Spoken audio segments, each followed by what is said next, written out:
നിയമസഭയിൽ സർക്കാർ മറുപടി പറയേണ്ട ചോദ്യ ലിസ്റ്റിൽ നിന്നും വിവാദ വിഷയങ്ങൾ ഒഴിവാക്കിയെന്ന പ്രതിപക്ഷം പ്രതികരിച്ചു. ADGP RSS കൂടിക്കാഴ്ച, തൃശൂർ പൂരം കലക്കൽ, കാഫി സ്ക്രീൻഷോട്ട് വിഷയങ്ങളിൽ നക്ഷത്ര ചിഹ്നമിട്ട ചോദ്യമായി നൽകിയ 49 നോട്ടീസുകൾ നക്ഷത്ര ചിഹ്നം ഇടാത്ത ചോദ്യങ്ങളാക്കി മാറ്റിയെന്ന് പ്രതിപക്ഷ നേതാവ് പ്രതികരിച്ചു. ശ്രീജിത്ത് വിവരങ്ങളുമായി. ശ്രീജിത്ത്, കഴിഞ്ഞ ദിവസം പത്രത്തിൽ വന്ന വാർത്തയാണിപ്പോൾ പ്രതിപക്ഷം ആ വിഷയം ഏറ്റെടുക്കുകയാണ്. പ്രതിപക്ഷം നൽകിയ ചോദ്യങ്ങൾ നക്ഷത്ര ചിഹ്നത്തിൽ നിന്ന് മാറ്റുകയാണ് എന്നുള്ള വിവരം വരുമ്പോൾ എന്താണ് പ്രതിപക്ഷം പറയുന്നത്?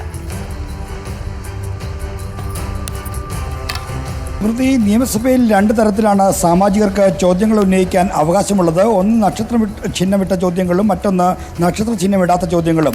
നക്ഷത്ര ചിഹ്നമിട്ട ചോദ്യങ്ങളാണ് സഭാതലത്തിൽ മന്ത്രിമാർ സാമാജികരുടെ ചോദ്യങ്ങൾക്ക് മറുപടി പറയുന്നത്. അതായത് ചോദ്യോത്തര വേളയിലും മറ്റും നമ്മൾ കാണുന്ന സ്ക്രീനിലും മറ്റും കാണുന്ന ചോദ്യങ്ങൾ, അത് സഭാതലത്തിൽ ചോദിക്കുന്ന ചോദ്യങ്ങളാണ് നക്ഷത്ര ചിഹ്നമിട്ട ചോദ്യങ്ങൾ.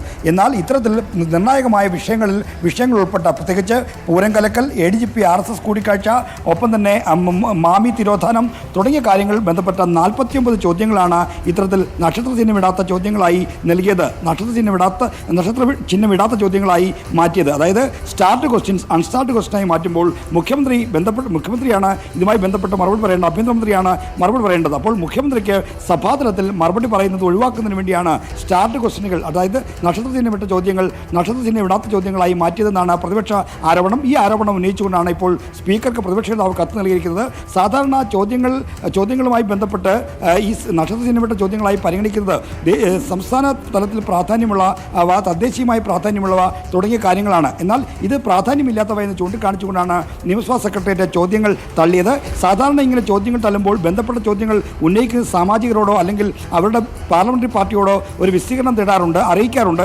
ഈ കാര്യത്തിൽ ഈ 49 ചോദ്യങ്ങളുടെ കാര്യത്തിലും അത്തരമൊരു സ്ഥിതിവിശേഷം ഉണ്ടായിട്ടില്ല. അത് തീർത്തും ഖേദകരമായ കാര്യമാണ് എന്ന് സ്പീക്കർക്ക് എഴുതിയ കത്തിൽ പ്രതിപക്ഷ നേതാവ് ചൂണ്ടിക്കാണിക്കുന്നു. മാത്രമല്ല, സ്പീക്കർക്ക് ഈ കാര്യത്തിൽ വിവേചനാധികാരമുണ്ട്, തീർപ്പാക്കാനുള്ള അധികാരമുണ്ട്. ആ അധികാരം സ്പീക്കർ ഉപയോഗിക്കണം. എന്തുകൊണ്ടാണ് ചോദ്യങ്ങൾ തള്ളിയതെന്ന് സ്പീക്കർ വ്യക്തമാക്കണമെന്നും പ്രതിപക്ഷ നേതാവ് ആവശ്യപ്പെടുന്നു. ശരി, വിവാദങ്ങളുമായി ബന്ധപ്പെട്ട ചോദ്യങ്ങളാണ് ഇപ്പോൾ ഒഴിവാക്കാൻ ശ്രമിച്ചിരിക്കുന്നത്. സഭയിൽ പറയേണ്ട ചോദ്യങ്ങളിൽ നിന്ന് ഒഴിവാക്കിയിരിക്കുന്നത് എന്നുള്ള വിവരമാണ് ലഭിക്കുന്നത്. ഇക്കാര്യത്തിലാണ് ഇപ്പോൾ പ്രതിപക്ഷ നേതാവ് സ്പീക്കർക്ക് കത്ത് നൽകിയിരിക്കുന്നത്.